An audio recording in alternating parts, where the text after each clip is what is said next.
아멘. 네, 오늘은 거룩한 산 시온에 세웠도다 라고 하는 제목으로 우리 본문의 말씀을 생각해 보겠습니다. 금주의 헌법재판소에서 낙태죄 합헌 불합치 또는 합헌 불일치라고 하는 결정을 내렸습니다. 그동안 66년간 낙태는 불법적인 것임을 명시했던 현행법을 뒤집는 아주 이상한 판결이 나온 것이죠. 이로 인하여 시간을 두고 법을 개정하라는, 내년 말까지 법을 개정하라는 지침을 헌재에서 내렸습니다. 이것은 사실상 낙태죄를 폐지하는 것이라고 볼 수가 있습니다. 사실 몇 주 동안 저는 이 부분을 놓고 기도했습니다. 국민을 대표하는 헌법재판관들이 바른 판결을 내릴 수 있도록, 그래서 우리 사회에 건전한 환경을 조성할 수 있도록, 기준을 잡을 수 있도록 기도하였습니다. 그럼에도 불구하고 제 마음 한켠에는 이런 판결이 나오겠구나라고 하는 생각들을 지울 수가 없었습니다. 7대2라는 재판관들의 판결이 나왔죠. 찬성이 7, 반대가 2명이었습니다. 낙태죄를 폐지하는 입장이 7명이었고, 아니다, 낙태죄는 그대로 유지해야 한다는 입장이 2명이었다고 합니다. 현행법을 그대로 유지해야 한다는 입장에 선 2명의 재판관은 여러 가지 많은 이야기를 했지만 대표적으로 제 눈에 들어왔던 문장이 하나 있었습니다. 그들이 왜 이것을 폐지하면 안 되냐라고 했을 때 이렇게 얘기하더라고요. 여기서 있는 헌법재판관들도 모두 태아였습니다 라고 말을 했습니다. 우리 모두 다 태아였습니다. 여러분들과 제가 모두 태아였습니다. 헌법재판관들도 태아였습니다. 이렇게 이야기를 끌어가시더라고요.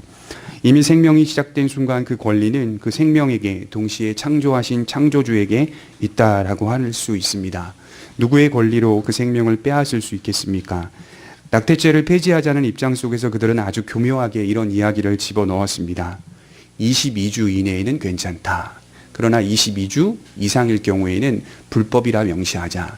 아주 그럴듯하게 교묘하게 이 부분을 집어넣었습니다. 여러분, 95.3%가 7주 미만의 낙태가 행해진다고 합니다.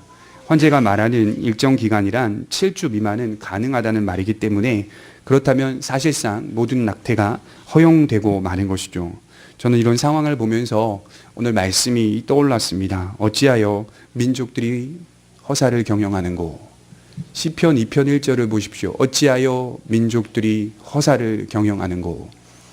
분노하며 허사를 경영하는고. 헛된 일을 꾸미는고. 하나님과 그의 아들 예수 그리스도를 대적하고 있다. 이렇게 말씀을 하고 있는 것이죠. 나라들, 민족들, 군왕들, 관원들이 어찌하여 모든 헛된 일을 꾸며가는가. 하나님과 그의 아들 예수 그리스도를 대적하는가. 오늘날 사회를 볼 때마다 제가 좀 이해가 안 되는 부분이 뭐냐면, 인권을 강조하는 것 같지만 왜 생명은 경시하냐. 이해가 좀 안 되더라고요. 인권이라고 하는 단어는 많이 남발되는 것 같지만 왜 생명은 경시하고 있는가. 이런 생각을 해봤습니다. 우리가 흔히 낙태라고 하는 이 단어들이 내가 또는 내 주변에 내 이웃들이 또 내 공동체 안에서 이런 일들이 빈번하게 이루어지기 때문에 이 적당한 선에서 타협하고 적당한 선에서 허용할 수 있다라고 생각하는 분들이 있겠지만, 여러분, 이게 실정법을 만드는 국가의 차원에서 들여다보면 기준을 잡아줘야 하는 게 맞습니다. 우리 안에서 그런 일들이 빈번하게 일어난다 하더라도 국가는 그것을 기준으로 잡아주고 그 안에서 그것이 옳지 못하는 것들을 분명하게 척도로 세워주어야 우리 모든 백성들이 옳지 않은 것들은 인정하고, 동시에 내가 그랬다 하더라도, 내 이웃이 그랬다 하더라도, 내 민족이 그랬다 하더라도 그렇지 않은 길들을 자손에게 물려주어야 하는 것이 마땅한 것이다. 이렇게 말할 수 있는 것이죠. 이런 세상 현실을 우리는 똑똑히 봐야 한다. 오늘 성경은 그 사실을 말씀하고 있습니다. 오늘 본문은 이런 대적을 하고 있는 세상을 하나님이 어떻게 생각하는가, 그리고 어떻게 조치를 하시겠는가라고 하는 부분으로 말씀을 살펴보려고 합니다. 먼저 성경은 하나님께서 죄에 대하여 결코 침묵하지 않으신다고 말씀합니다. 하나님은 죄에 대하여 침묵하지 않으시고 반드시 그 죄에 대한 대가를 물으신다. 죄에 대한 형벌을 물으신다고 약속하셨습니다. 마땅히 하나님을 대적하는 이 현실을 계수하시고 계산하는 거예요. 차분하게 계산하는 거예요. 계산기 두드리고 계시는 거예요. 그 대가를 치르게 하실 그날이 오게 된다는 것이죠. 4절에 보시면 하늘에 계신 이가 웃으시며 주께서 그들을 비웃으시리로다. 여러분, 하나님이 웃고 계십니다. 비웃고 계신다 이렇게 표현하고 있어요. 그분이 어디에 계시죠? 하늘에 계신다. 여기 계신이라고 하는 단어가 야슈아브라고 하는 단어인데요, 앉아있다라는 뜻입니다. 하나님이 하늘에서 자기의 보좌, 자기만이 앉을 수 있는 그 의자에 앉아 계신다라고 표현하는 거죠. 킹쉽, 하나님의 왕권은 여전히 하늘에 있고 그 자리는 여전히 흔들림이 없다, 이런 뜻입니다. 너희들이 아무리 대적하고 불신하고 하나님을 조롱하고 공격하여도 하나님은 손상을 입지 않습니다. 하나님의 일에는 방해를 받지 않습니다. 하나님의 그 약속은 우리 무수히 많은 죄악들을 사용하셔서 하나님의 영광을 빼앗기지 않는다고 성경은 말씀을 하죠. 인간이 아무리 발버둥친다 하여도, 민족들과 군왕들과 나라들과 관원들이 아무리 하나님을 대적하여도 하나님은 흔들림 없이 그 보좌에서 조금도 손상을 받지 않습니다. 그의 일에는 방해를 받지 않습니다. 그분의 능력은 흔들리거나 훼손되지 않습니다. 창세기 11장 4절에 보면 인류가 신할 땅이라고 하는 평지에 거하게 되는데, 그 평지에서 바벨이라고 하는 탑을 쌓습니다. 바벨이라고 하는 도시를 쌓는데 그들이 뭐라고 말하냐면 11장 4절에 하늘에 닿게 하여 이름을 내자, 그리고 우리가 흩어짐을 면하자, 이렇게 말을 해요. 하늘에 닿게 하자, 이게 무슨 뜻이냐면 하나님의 보좌를 건드리자, 이런 뜻입니다. 하나님이 앉아 계신 그 자리를 건드려서 우리의 이름을 하늘로 내자, 이런 뜻입니다. 그러나 하나님이 그것을 보시고 바벨을 다 흩어버리시죠. 하나님의 보좌는 절대로 흔들리지가 않습니다. 하나님이 이 불신 세상을 진압하는데 엄청난 힘을 들이거나 군대를 동원한다거나 하는 것이 아닙니다. 그분은 편안하게 웃으면서 세상을 진압할 수 있는 분입니다. 여러분, 우리 대통령 바뀔 때 보시다시피 이 서울역이나 뭐 서울시청이나 광장에 가보면 이 사람들이 계속적으로 이 폭동은 아니지만 그 민주주의를 외치면서 옳지 않은 것에 대해서 계속 시위를 했던 거 기억하시죠? 경찰들이 출동해가지고 그 진압벽을 만들고 버스들이 대거 이 디귿자 형태로 다 방어막을 형성하고, 이 소동을 진압하는 형식으로 하나님께서 이 땅을 통치하지 않으세요. 그리고 하나님은 그런 식으로 하나님의 힘을 이용하지도 않아요. 힘들게 공을 들여서 이 땅의 악함과 대적들을 흔들지 않아요. 하나님은 그저 웃고 계세요. 비웃고 계세요. 아무리 발버둥치고 대적하고 불신하여도 하나님의 능력으로는 말씀 한마디면 모든 소요가 다 잠잠해지는 것이죠. 흔들리지 않아요. 우리 마태복음 26장 52절을 한번 보겠습니다.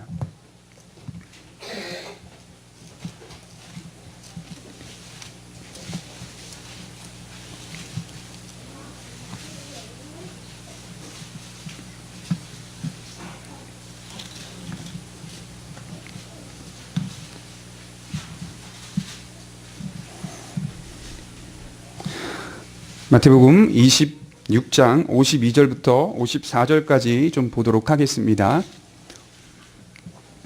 이에 예수께서 이르시되 내 칼을 도로 칼집에 꽂으라. 칼을 가지는 자는 다 칼로 망하느니라. 너는 내가 내 아버지께 구하여 지금 12군단 더 되는 천사를 보내시게 할 줄을 알지 못하느냐. 내가 만일 그렇게 하면 이런 일이 있으리라 한 성경이 어떻게 이루어지겠느냐.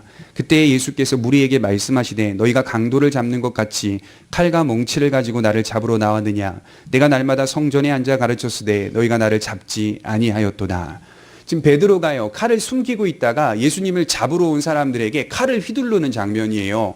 죽이려고 칼을 휘두릅니다. 우리 선생님은 절대 잡아갈 수 없습니다. 딱 휘두르자 이게 아마 사람을 죽이려고 얼굴 향해 칼을 휘둘렀는데 이 대제사장의 종 말고의 귀가 떨어져 나갑니다. 그때 예수님이 칼을 칼집에 도로 꽂아 넣으라, 이렇게 강하게 책망을 하시면서 뭐라고 말씀하시냐면 너는 내가 12군단이나 되는 천사를 보낼 수 없는 그런 무능력한 사람인 줄 아느냐, 이렇게 말씀을 하세요. 내가 무능력하고 연약해서 그 12군단이나 되는 천사들을 보내지 못하는 것 같느냐? 아니다, 이렇게 말씀하시면서 하나님의 뜻과 성경을 이루려고 지금의 시간들을 허락하는 거다, 이렇게 말씀을 합니다. 저는 지금 이 대적하고 불신이 가득한 세상 속에서 어떻게 평가하고 해석하고 있냐면 하나님의 성경을 이루는 과정으로 평가하고 있습니다. 하나님의 약속과 뜻을 이루는 과정으로 평가하고 있습니다. 하나님이 못해서, 연약해서, 무능력해서 12군단이나 되는 천사를 못 보내는 게 아니라, 엄청난 대군을 못 보내는 게 아니라 대군을 뭐하러 보내시겠어요? 말씀 한마디면 세상을 창조하신 분인데 하나님은 가만히 계시는 게 아니라 하나님의 성경과 하나님의 뜻을 이루기 위해 하나님은 그 과정을 허락하고 있다라고, 그렇게 저는 판단을 내리고 있습니다. 진노의 매를 적당한 때까지 의도적으로 지연하고 계시는 것이 하나님의 지혜입니다. 그들이 최대한 광기를 보여라, 이런 것 같아요. 마치 너네들 최대한 광기를 보여라. 이번에 판결을 보면서 그런 생각이 들더라고요. 광기를 최대한 보여라. 계속 보여봐라, 보여봐라, 보여봐라. 자신의 누추함을 깨달을 때까지 하나님은 의도적으로 지연하십니다. 하나님이 마치 무기력하거나 연약하기 때문이 아닙니다. 눈 하나 깜짝하지 않고 보고 계십니다. 여러분, 존 볼튼이라고 하는 미국의 이 국가안보실장인가요? 이분이 북한이 움직이는 여러 가지의 동향들을 눈 하나 깜짝하지 않고 보고 있다. 뉴스에 이 영어 문장이 나오더라고요.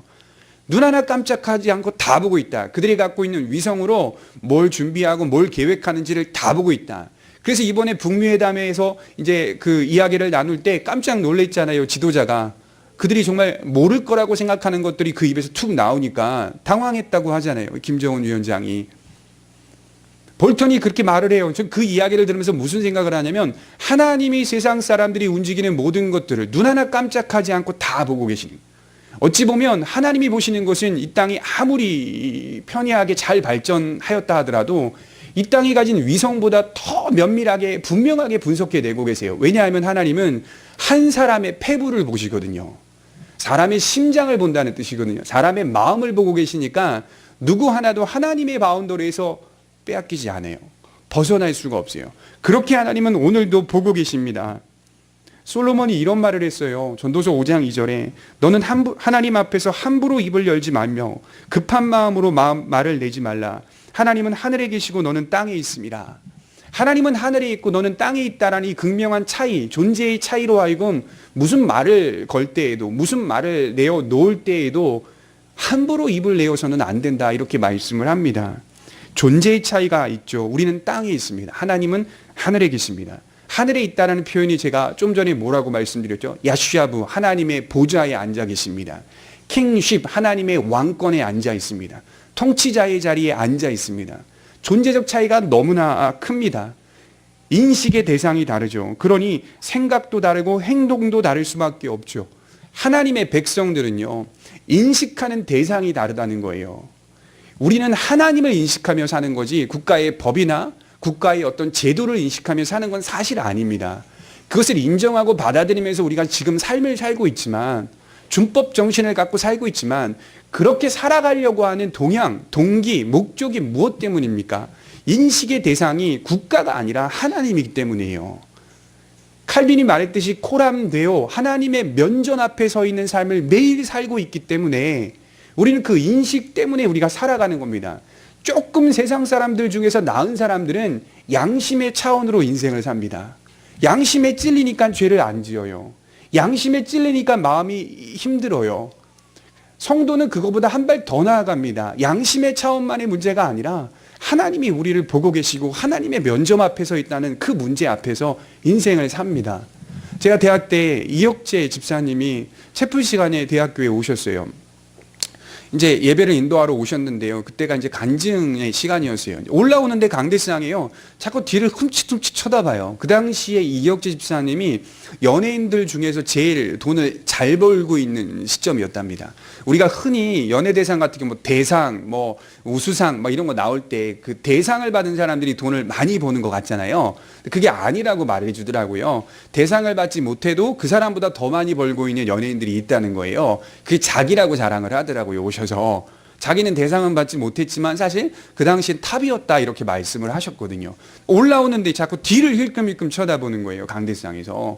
그래서 이제 앞에 서서 이제 설교 비슷한 간증을 하는데요. 자기는 자꾸 이 강대상에 올라올 때마다 뒤에서 누가 날 노려보는 것 같은 느낌을 받는다는 거예요. 적어도 좀 연예인이라고 하면, 특별히 코미디언이라고 하면 약간 뻥도 좀 섞어야 되고, 그래야 조금 이 대중들을 움직일 수가 있는데, 꼭 이 강대상에 올라와서 뭘 하라고 하면 이 뻥을 섞어야 좀 웃기도 하고 또 좀 거친 말도 해야 좀 좋아하고 하는데, 이게 자꾸 두렵다는 거예요. 뒤를 계속 힐끔힐끔 쳐다보더라고요. 제가 그걸 보면서요, 무슨 생각을 했냐면, 그렇지 않아요. 강대상에만 하나님이 계시는 게 아니죠. 강대상에서만 조심해야 되는 게 아니잖아요. 종교개혁이 왜 일어났습니까? 하나님의 통치는 모든 곳에 편마다하다는 것을 강조하기 위해서예요. 우리가 서 있는 가정이나 사업장이나 직장이나 그 모든 곳에서 우리가 왜 조심하느냐? 인식의 대상이 다르기 때문이다. 양심의 차원만의 문제가 아니라 하나님이 우리를 보고 있다는 거. 헌재가 그런 판결을 내렸어요. 하나님의 면전 앞에 있다는 걸 모르는 거예요. 판결관들이, 재판관들이. 하나님의 백성들은 그 인식의 대상이 분명하기 때문에요, 어디서든 조심하는 겁니다. 강대상에서만 힐끔힐끔 보는 게 아니라 어디에서든 조심하며 살아가는 겁니다. 왜냐하면 하나님은 하늘에 계시고 우리는 땅에 있으니까 그렇게 말합니다.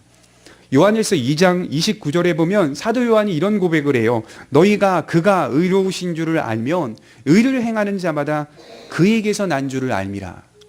인생을 이렇게 살아보니까 인식의 대상이 하나님이시고 그분이 나의 아버지라는 사실을 믿고 살아가는 삶에게는, 그런 사람에게는 어떤 마음이 주어지냐면, 내가 죄인으로 탄생하였고 죽을 수밖에 없는 운명으로 인생을 사는 것 같지만 사실 믿음 안에서 살아가다 보니, 그 인식의 대상을 갖고 살아가다 보니 내 자신이 하나님으로부터 나왔다는 사실을 깨닫게 된다는 거예요. 요한이 똑같이 엄마 뱃속에서 출생하여 죄인으로 태어났는데 창세전에 영원전에 하나님이 나를 택하셨다는 사실을 믿는 자들은 안다는 거예요. 내가 죽을 수밖에 없는 죄인이라는 고백을 계속하면서도 동시에 그 인식의 대상이 나의 아버지라는 사실을 분명히 믿기 때문에 나는 사실 따지고 들어가 보면 하나님으로부터 난 자들이다, 하나님께로부터 난 자들이다라는 사실, 그 사실 때문에 위로가 되고 기쁨이 주어지고 만족이 주어진다는 겁니다. 여러분, 저와 여러분들은 하나님으로부터 난 자들입니다. 죄인이긴 하지만 그리스도를 믿는 그 순간, 여러분들이 그 믿음 안에 살아가는 그 순간, 경험되어지는 그 상황 속에서 나는 딱 믿는 그 순간 자녀가 된 게 아니라는 걸 깨달아져요. 내가 세례받는 그 순간만 자녀가 되는 게 아니라 세례받기 이전에도 사실 하나님이 나를 택하셔서 내가 태어나기 이전에, 내 형상과 형질이 만들어지기 이전에 하나님이 나를 보고 계셨다, 하루하루의 삶들을 다 기록하고 계셨다. 다윗이 그렇게 말하거든요. 내가 살아보지도 못한 하루하루의 삶을 하나님은 다 생명책에 기록해 놓으셨다. 이게 하나님의 백성이 갖고 있는 넓이와 깊이와 길이입니다. 엄청난 신앙 아니겠습니까? 그러나 세상 사람들은 고작 해봐야 양심의 차원으로 삽니다. 양심의 차원. 성도는 하늘에 계신 분을 인식하기 때문에 무엇을 하다가도 중단합니다. 양심 때문에 중단하는 게 아니라 하나님 때문에 중단합니다. 그것은 단순히 양심의 차원만의 문제가 아닙니다. 믿음의 차원의 문제인 것이죠. 우리 5절에 보면 그때의 분을 바라며 진노하사 그들을 놀라게 하여 이르시기를 내가 나의 왕을 내 거룩한 산 시온에 세웠다 하시리로다. 그런 세상 현실 속에서 하나님이 보이신 첫 번째 반응이 뭘까요? 분노하다, 이렇게 기록되어 있어요. 하나님이 죄에 대한 첫 번째 반응은 분노와 진노였습니다. 저들의 죄악을 잠잠히 참아보지 않으시고 분노하신다라고 성경은 기록합니다.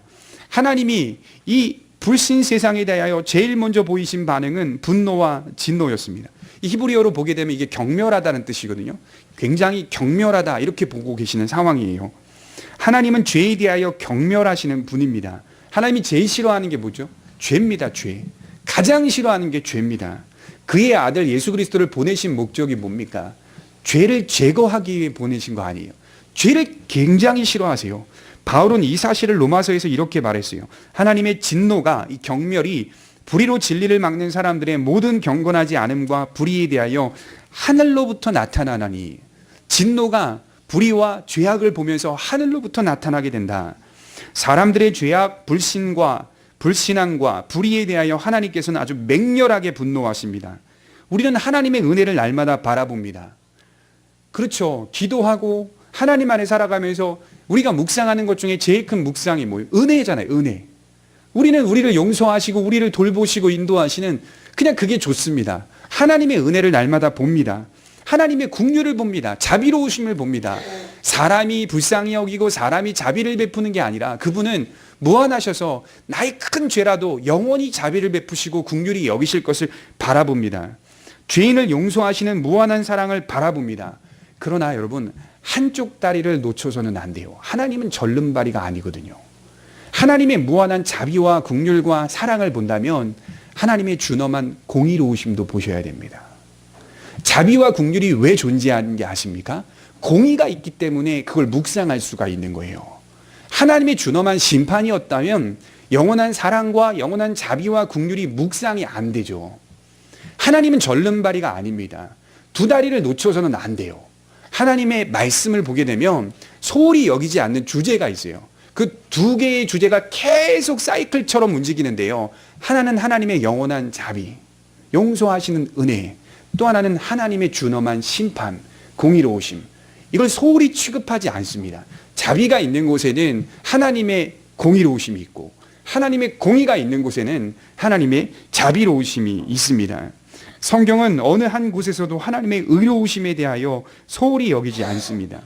곳곳에서 하나님의 자비를 나타내며 동시에 하나님의 공의도 드러냅니다. 그래서 무섭게 느껴지기도 하고 때로는 친밀하게 느껴지기도 하는 겁니다. 무섭고 친밀하게 느껴지는 거죠. 성경이 어느 것 하나 소홀히 취급하지 않기 때문입니다. 불의와 죄악에 대하여 하나님께서는 격렬한 반응을 보이시며 분노하십니다. 자, 우리가 살아가면서 분노라고 하는 감정을 한번 생각해 보자고요. 간단히. 분노는 우리가 어느 때 나타나죠? 우리가 막 분노해요. 진노해요. 어느 때 나타납니까? 제가 이렇게 가만히 제 자신을 경험해 보니까 부당하다고 느껴질 때, 그게 옳든 옳지 않든 간에 내가 볼 때 부당하다고 느껴질 때, 내 자신이 중심이 돼서 이건 분명히 부당한 상황이고 부당한 대우를 받는 거야 라고 생각할 때 그때 굉장히 크게 분노합니다. 물론 많은 경우에 이거 잘 아셔야 돼요. 우리의 분노도 왜곡이 돼 있어요. 고장이 나 있어가지고 올바른 분노를 잘 못해요. 다 내 중심이고 내 생각으로 분노하기 때문에 어느 때는 올바로 분노하겠지만 어느 때는 그렇지 못해. 대개의 경우는 다 우리의 중심으로 생각하면서 부당함을 우리한테 적용하다 보니까 이제 옳지 않은 분노들이지만 나는 어떻게 생각하고 있죠? 이건 분명히 부당한 상황이다. 이건 분명히 부당한 행동이다 라고 생각해서 분노합니다. 똑같아요. 공감해 보자고요. 하나님이 분노하신대요. 그럼 우리가 갖고 있는 분노와 똑같은 거예요. 세상이 부당하다고 느껴지시니 하나님이 그 감정을 갖는 게 맞죠. 이건 참 부당하다. 내가 창조한 그의 백성들이, 나의 형상들이 이 땅에 다 탄생하여서 하나님을 대적하고 하나님의 아들을 대적하는 이 상황, 단순히 여러분 그냥 단순히 실수하여 죄 짓는 정도가 아니라 하늘을 향하여 삿대질하고 있는 이 세상의 사람들, 하늘을 향하여 돌을 던지고 있는 세상의 사람들, 여러분 오병이어가 일어나고 예수님을 왕으로 모시자고 했던 그 사람들이 예수님을 십자가에 못 박으라고 하셨어요. 그 사람들이 좀 전만 해도 그 사람들이 예수님을 왕으로 모시자고 했는데 조금 지나니까 자기들이 생각했던 것만큼의 메시아의 힘이 아니니 그냥 죽여버려도 되겠다 해서 예수님을 십자가에 못 박고 가장 극악한 휴강법을 내려놔라. 그를 풀어줘라. 바라바를 풀어줘라. 이렇게 했던 그 군중들을 생각해 보십시오. 민심조석변이라는 말이 있잖아요. 하루아침에 계속 바뀌는 사람의 감정이.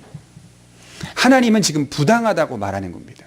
이 분노하시는 건 지금 세상이 너무 부당하다 이렇게 말씀합니다. 그러나 그분이 가지신 감정은 우리가 분노하는 것처럼 왜곡된 분노가 아닙니다. 완전한 감정입니다. 옳고 그름에 대한 정당한 분노를 보이고 계십니다. 이 현실이 매우 부당하기 때문에 분노하시는 거죠.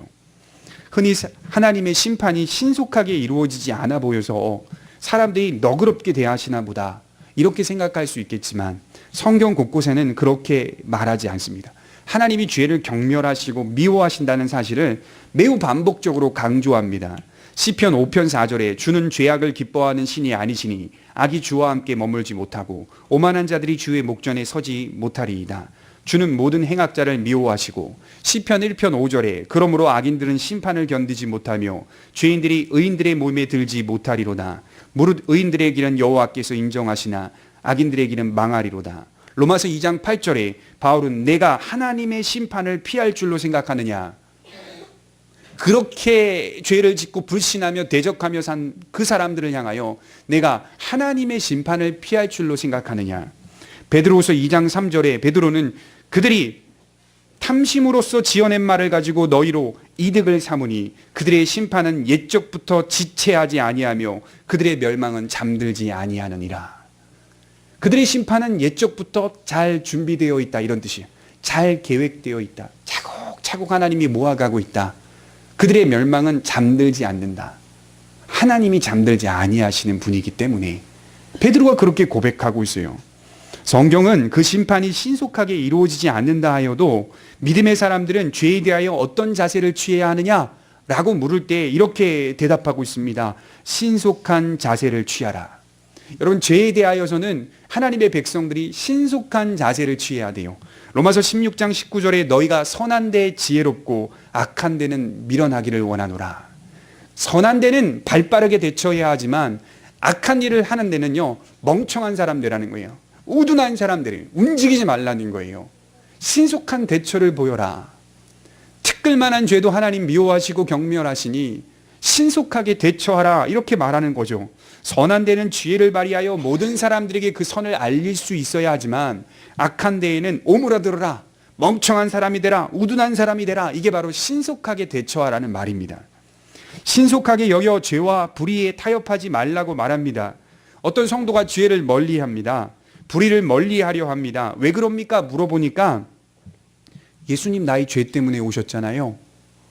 맞는 말인 거예요. 그러니 죄를 좋아해서는 안 되죠. 연약하니까 어쩔 수 없이 죄를 짓는 거지요. 이렇게 말하는 분들 종종 있는데요. 그렇지 않아요. 연약하니까 죄 짓는 거 맞아요. 한편으로는 맞지만 그 말의 문장과 그 말의 억양을 잘 들어보시라, 이 말이죠.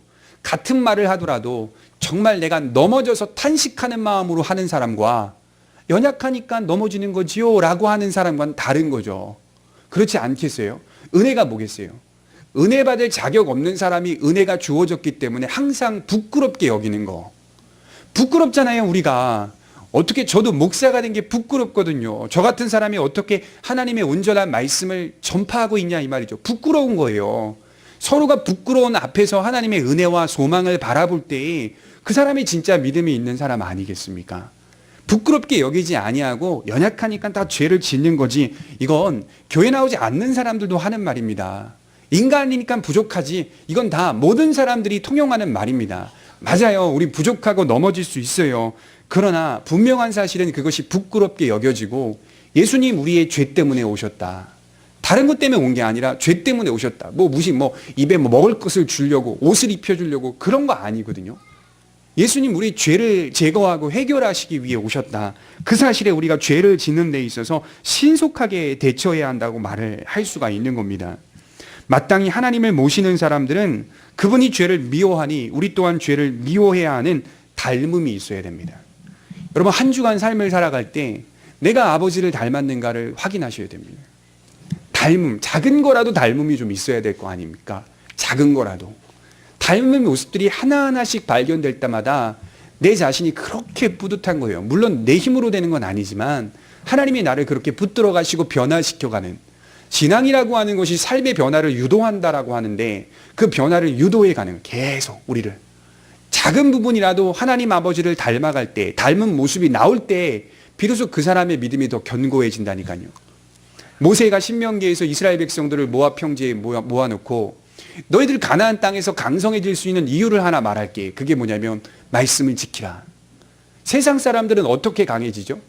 세상의 것들을 집착하고 성취하는 것으로 강해지고 온갖 중상모략들을 다 동원하여 내가 저 사람보다 높은 위치에 올라가는 거로 강성해지거든요. 근데 하나님의 백성들의 유전자는 그렇게 강해지지가 않아요. 하나님의 자녀들은 희한하게 말씀을 지킬 때에 강해집니다. 지키며 살아갈 때 더 강해지지, 그 말씀을 지키지 않을 때는 형편없이 약해집니다. 더 약해져요. 세상 사람들보다 더 위축되고요, 더 연약해지고요, 더 부끄럽게 여기고요, 더 부족한 모습이고요. 그렇게 자기를 비하하게 만들고요. 그러나 하나님의 말씀을 지켜갈 때에는 강성해진다. 하나님께서요, 그런 유전자를 우리에게 주셨기 때문이거든요. 그 믿음을 우리에게 넣어주셨기 때문이에요. 작은 거라도 주의 말씀을 지켜갈 때, 삶의 변화를 유도해 갈 때 그때 내가 강해진다는 것을 경험합니다. 그건 세상이 주는 강성함이 아니라, 강함이 아니라, 그 매력이 아니라 하나님이 주신, 하늘 보좌에서 주시는 강력한 능력을 경험하게 되는 거죠. 성경은 반드시 이 악한 불신 세상에 하나님의 엄중한 보응과 심판과 형벌이 있다라고 하는 것을 선언합니다. 그러니 우리가 죄 짓는 관계에서 떠나야 되죠. 죄 짓는 장소에서 떠나야 되죠. 죄 짓는 상황에서 떠나야 되는 거예요.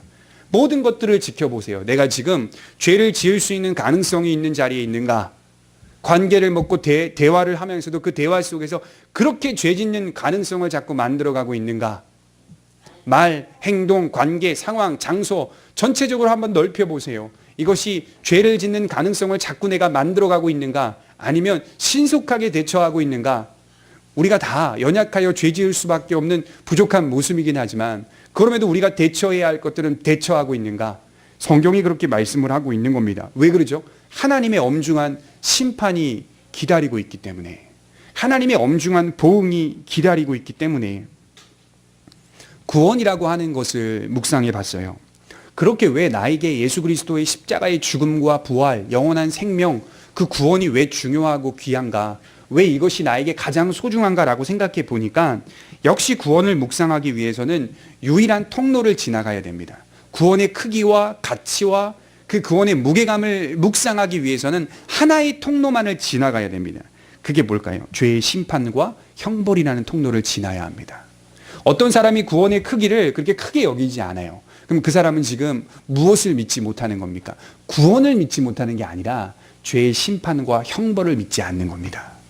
죄의 심판과 형벌을 믿지 못하는 거예요. 그런 사람들은 도덕적 차원의 기독교인, 윤리적 차원의 기독교인을 바라보는 거예요. 중년의 두 분이 대화를 하는 거예요. 두 분의 대화를 가만히 제가 들어보니까 둘 다 집사님이세요. 교회에서. 두 분 다 사업을 하시는 분인가 봐요. 근데 한 분은 그렇게 아내와 같이 신앙생활을 잘하는 것 같은데 그의 고백은 처음부터 끝까지 뭐라고 고백하냐면, 저 사람이 옷을 벗어달라 그러면 옷을 벗어줄 수 있고, 속옷을 벗어달라 그러면 속옷을 벗어줄, 오른뺨을 떼면 왼뺨을 맞을 자신이 있고, 신앙생활의 모든 내용들을 다 인간이 정말 예수님을 믿는다면 다 벗어내서 다 상대를 줄 수 있느냐, 그 사람만 진짜 믿음 있는 사람이다. 계속 그 이야기를 하고 있는 거예요. 그 정도 지경까지 가야 그 사람의 신앙이 진실하다고 말할 수 있는 거 아니냐. 한쪽 집사님은 그렇게 말하는 거예요. 물론 그렇게 가야 맞지만 신앙의 본질은 예수님께서 우리의 죄를 제거하시고, 그리고 우리의 부족함에도 불구하고 그리스도의 십자가의 죽으심과 부활하심, 그 소망을 바라보며 완전케 될 그날을 바라보며 하나하나씩 마치 바나나 껍질을 하나씩 조금씩 벗겨가듯이 삶의 변화가 이루어지는 거다. 이렇게 말씀을 하고 싶어요. 한쪽은 그냥 완전함만을 얘기하고 있어요. 인간의 완전함. 그래야 진짜 믿는 사람 아니냐 이렇게 말해요. 그래서 나는 형님, 그래서 나는 집사님, 나는 교회 다니는 사람들 다 믿음 없다고 봐. 이렇게 말씀해요. 이분은 계속해서 이분에게 변화를 유도하고 있어요. 아니야, 그렇지 않아. 예수님의 십자가의 의미, 너무 멋지신 거예요. 무슨 목사님보다 훨씬 얘기를 잘하시는 거예요. 그렇게 믿는 사람들이 교회 안에 많다는 거예요. 그리스도의 진리가 도덕적이고 윤리적 차원에서 믿느냐? 그 우리 다 구원 못 받아요. 누가 구원받을 수, 저도 다 못 받아요. 천국 못 가는 거예요. 그런 차원에서 예수님 믿는 게 아니거든요. 복음이 무슨 뜻이에요? 기쁜 소식이잖아요. 내가 그걸 못 이루니까 주님이 대신 이루셨다는 걸 믿는 건데, 그렇게 믿고 있는 사람들이 세상에 많다는 거죠. 그러니까 기독교 신앙이라고 하는 것이 이쪽 왼쪽에 있는 사람에게는 눈에 보여야 믿는 거예요. 뭐가 보여야 되죠? 다 벗어서 저 사람 다 주어야 진짜 기독교 신앙인으로 믿는 거예요. 그런 사람들은 설사 제가 속옷까지 다 벗어서 상대한테 줘도요, 안 믿습니다. 그런 일이 일어나지 않아요. 믿음은 하나님께서 그의 마음속에 불어넣어 주셔야 되는 거거든요. 은총이 믿어지는 거거든요. 죄의 심판과 형벌이라는 통로가 그 사람의 입에서 나오지 않아요. 단순히 도덕적이고 윤리적 차원으로만 기독교를 생각해요. 죄의 심판과 형벌, 내 앞에 놓여 있다는 것을 알 때에, 그걸 믿어질 때에, 그때 비로소 예수 그리스도의 국률과 자비가 우리 안에 무게감 있게 다가오게 됩니다. 구원의 소중함을 알게 됩니다. 국률과 자비가 우리 안에 의미 있게 다가오는 것은 죄의 심판과 형벌이 있기 때문이에요. 심판이나 보응이나 형벌이 없다면 구원이라는 것도 필요하지 않습니다.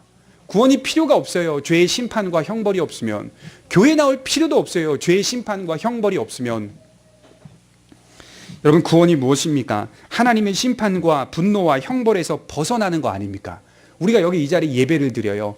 그럼 예배를 드리면서 우리가 왜 기쁨을 누리고 있습니까? 우리는 죄의 심판과 형벌에서 벗어났다. 이걸 고백하고 있는 거예요. 오늘 우리 다.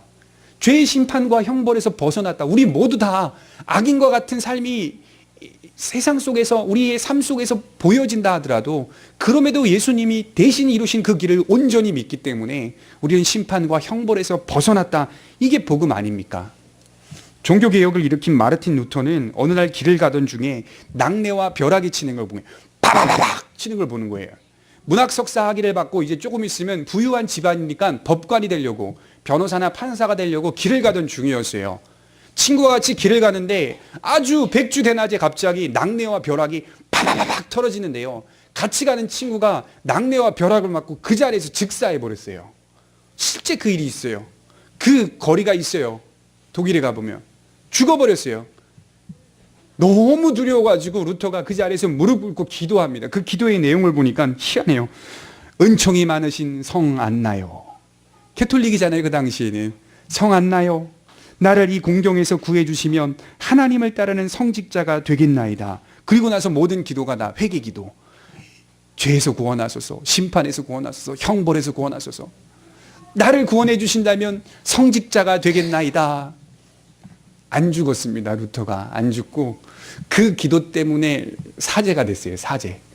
2주일 후에 어거스틴파 수도원에 들어가 가지고요. 가장 엄하기로 유명한 그 어거스틴파 수도원에서 거기서 교육을 받습니다. 엄청난 교육을 받아요. 그리고 나서 아주 훌륭한 사제가 되어서 그것 때문에 그런 과정을 거쳐서 종교개혁을 일으키는 하나님의 도구가 된 거 아닙니까? 낙뢰와 내성 앞에서 루터는 무슨 말을 했죠? 두려워 벌벌 떨었습니다. 무엇에 두려워했습니까? 자기 죄. 천재의 지변 때문에 무서워한 게 아니라 자기 죄. 자기는 아니까, 두렵고 무서우니까. 그러니 본성적인 두려움 때문에 계속 기도합니다. 회개합니다. 하나서부터 10가지 죄에 대한 내용들을 다 꺼냅니다. 우리 아이들 잘하는 거 보십시오. 버튼으로 불을 딱 끄면요, 금세 무서워서 벌벌 떱니다. 어느 시점이 되면 어두움의 이 공포를 압니다. 누가 가르쳐 주지 않아도 어둠과 빛, 어둠과 낮, 이거는 그냥 죄도 아니고요. 이건 잘못된 것도 아니거든요. 왜냐하면 하나님께서 처음에 세상을 창조하실 때 밤과 낮을 구별하여 창조하셨거든요. 해와 달과 별을 만드셔서 해는 낮을 주관하게 하고 달은 밤을 주관하게 한다. 그렇게 본다면 낮이나 밤이나 죄와는 상관이 없어요. 건전하게 받아들일 수 있어요. 그렇지 않겠습니까? 아무리 우리 앞에 껌껌한 것들이 주어져도 무서워할 필요가 없는 거예요. 기본적으로 하나님이 그렇게 만들었기 때문에. 근데 우리는 희한하게 낮은 괜찮아, 밤은 무서워. 어디서 나오냐 이 말이죠. 밤엔 드라큘라, 좀비 다 어두울 때 다 튀어나와. 얘네들은 낮에는 빛 보면 다 쏘여요. 다. 도대체 이런 이 픽션들은, 연출들은 어디서 만들어내냐 이 말이에요. 이게 죄입니다. 인간이 갖고 있는 어두움에 대한 두려움, 무서움, 심판에 대한 두려움, 형벌, 이런 것들 속에 간접적으로 나오는 이 두려움과 심판입니다. 이게 본성적인 두려움이라고 말하죠. 하나님은 의를 어떻게 세울까요? 성경을 보니까 첫 번째, 죄를 정죄합니다. 하나님이 의를 세우는 방식은 죄를 정죄하여서 그건 죄다라고 선언하십니다. 그리고 죄에 대한 형벌, 반드시 죄에 대한 대가를 치르게 하십니다. 죄에 대한 형벌과 정죄를 통하여 의를 굳게 세우십니다. 이 절차는요, 우리 사회만 돌아봐도요, 똑같습니다. 우리 사회는 어떻게 정의를 세우죠? 우리 사회도 민법으로, 형법으로, 행정법으로 죄에 대한 대가를 치르게 합니다. 죄를 드러내 주잖아요. 정죄하고 선언합니다. 그리고 그에 따른 대가를 치르게 합니다. 법원은 죄를 드러내고 합당한 형벌을 내립니다. 이게 바로 하나님의 형상을 닮은 인간의 모습입니다. 인간들도 그렇게 살고 있거든요. 장차 하나님이 그렇게 심판하시고 보응하실 거라는 것을 인간들이, 자기들은 하나님을 안 믿어도 그런 사회를 만들고 있어요. 우리가 안 믿어지는데도 그걸 만들어내고 있어요. 자연적 본성이거든요.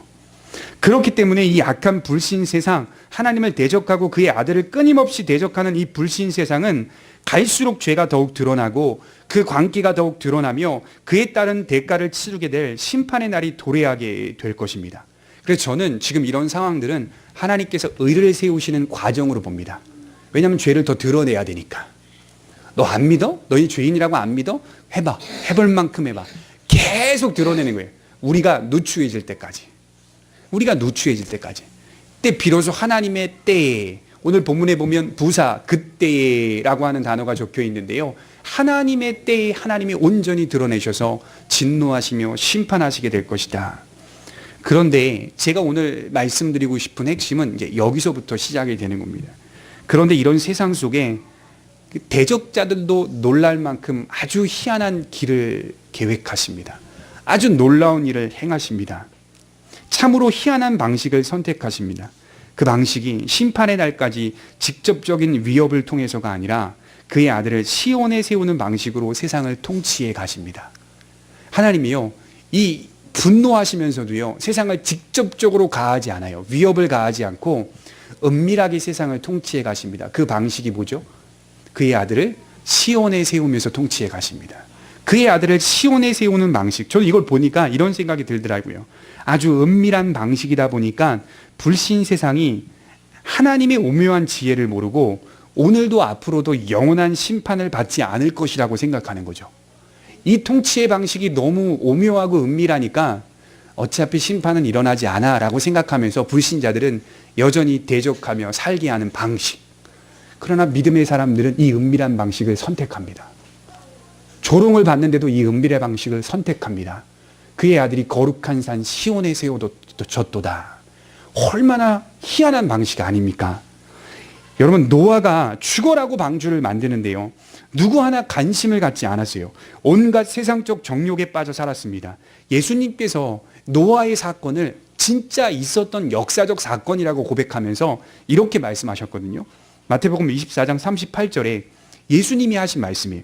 홍수 전에 노아가 방주에 들어가던 날까지 사람들이 먹고 마시고 장가들고 시집가고 있으면서 홍수가 나서 그들을 다 멸하기까지 깨닫지 못하였으니, 무슨 말이냐면요, 홍수가 터져서 지금 옆집 마을 다 잠겼고 사람들 다 죽어가는데도요, 적어도 하루 이틀 좀 지나면 야, 우리가 잘못했나 보다 라고 하는 인간의 어떤 수치감, 인간의 어떤 연약함, 죄송스러움, 부끄러움이 있어야 되는데 다 죽어가기까지도 안 깨달아. 사람들이 얼마나 완고한지. 죽고 있는데 옆에 이웃도 죽었고 다 죽어가고 있는데 조금도 깨닫지 않아. 완고함만 계속 있어요. 완고함만. 그러나 하나님이 노아의 식구들은 방주 안으로 들으시고 문을 닫아 버리셨더라. 본인이 친히 닫아 버리세요. 하나님의 백성들은 건지시고 완악한 자들은 온전히 심판하는데 그들은 끝까지 심판을 받는 그날까지도 깨닫지 못하더라. 이렇게 말씀을 합니다. 얼마나 사람의 마음이 완악한지 미동도 하지 않아요. 하나님께서 은밀하게 그의 아들을 시온에 세우는 방식으로 세상을 놀라게 하시겠다. 이렇게 말씀을 하니까 세상 사람 어떻게 생각했죠?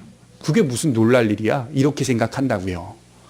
이게 뭐가 놀랄 일이야? 그의 아들을 거룩한 산 시온에 세웠다고? 그의 아들이 왜 죽었는데? 왜 죽는데? 왜 그렇게 맥없이 죽는데?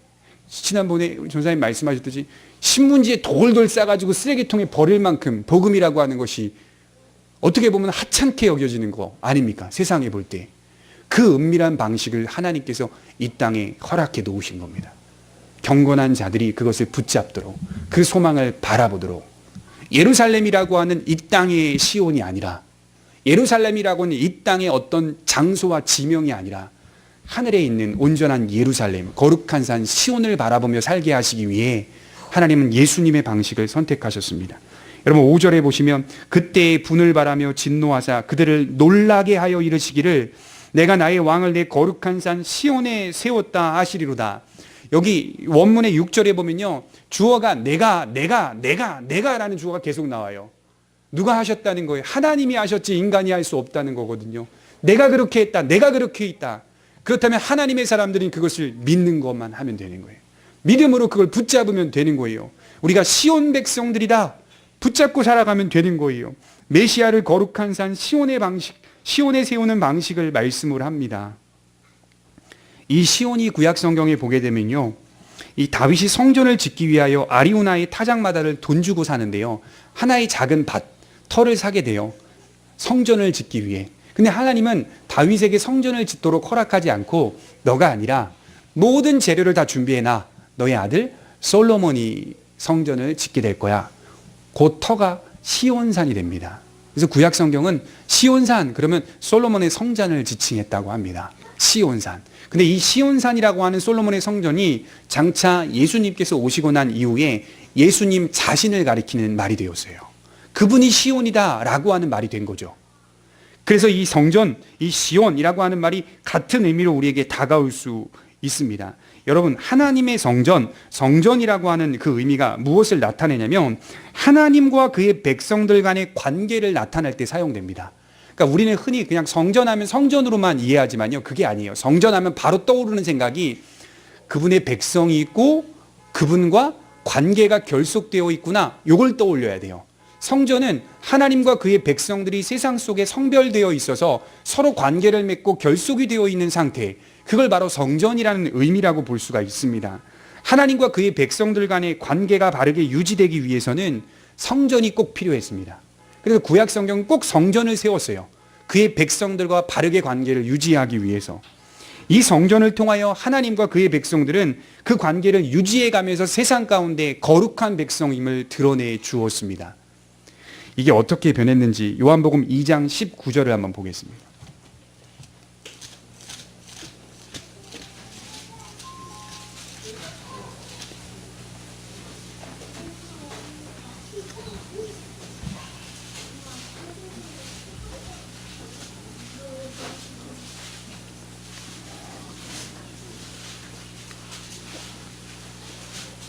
요한복음 2장 19절입니다.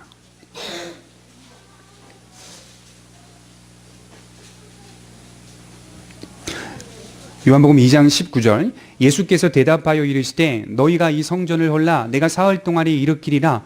유대인들이 이르되 이 성전은 46년 동안의 지었건을 내가 3일 동안에 일으키겠느냐 하더라. 그러나 예수는 성전된 자기 육체를 가리켜 말씀하신 것이라.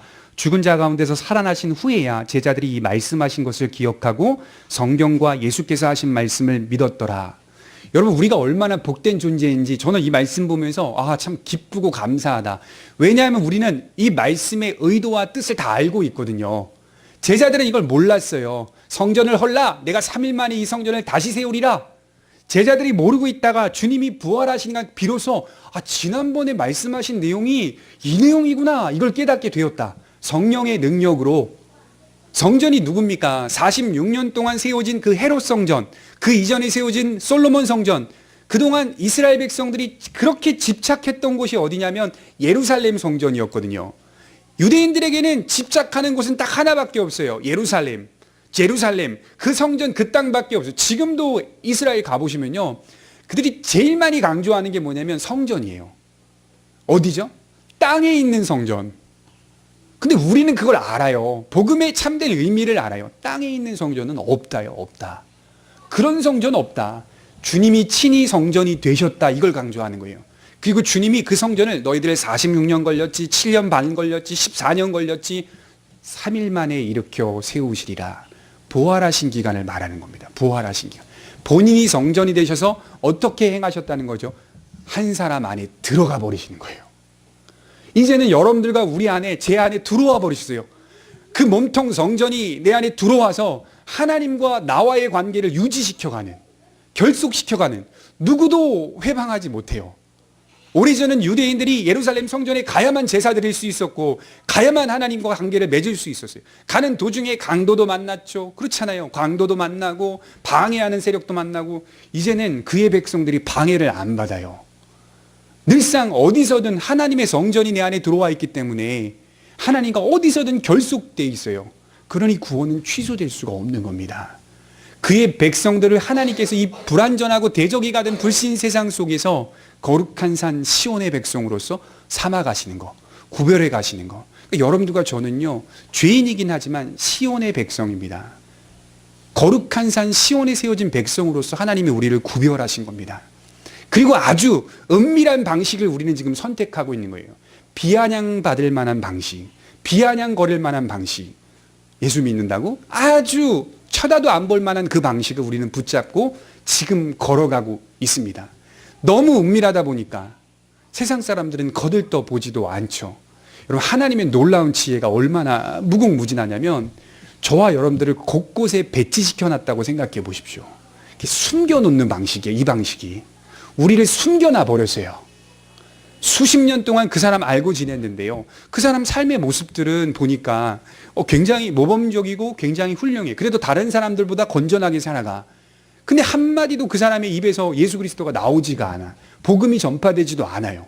그러다가 어느 시점에 돼서 이 사람에게 자꾸 매혹이 되고 매력이 되니까, 이걸 바울이 그리스도의 냄새, 그리스도의 향기 이렇게 말했거든요. 자꾸 냄새를 풍기니까 물어보는 거예요. 본인이 뭔가 공허함이 생기고 마음이 힘드니까 종교가 뭐야? 비로소 그때 복음을 설명합니다. 그동안 그 사람을 본 시간과 세월이 있잖아요. 그 세월 속에 그 사람의 입에 나오는 복음의 내용을 들을 때는요, 조금만 들어도 바로 대답해요. 나도 나갈게. 그리스도의 향기와 냄새를 풍기며 살아왔던 그 관계 속에서 그 사람의 입에 비로소 하나님과 예수 그리스도가 등장하니 나도 나갈게. 이 고백이 나오는 거죠.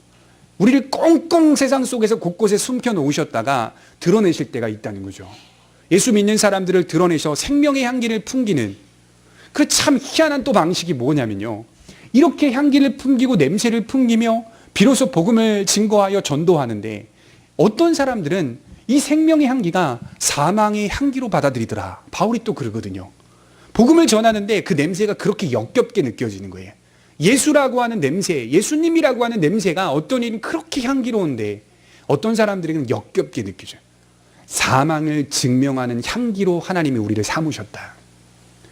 하나님이 심판자이시지만 때론 우리의 복음을 듣고 그들이 심판을 받고 있는 것으로 더욱 가게 만드시는 두 가지 방식을 보는 거예요. 그래서 복음은 두 가지 방식을 유도해요. 하나는 생명의 향기로, 또 하나는 사망의 향기로 뿜어냅니다.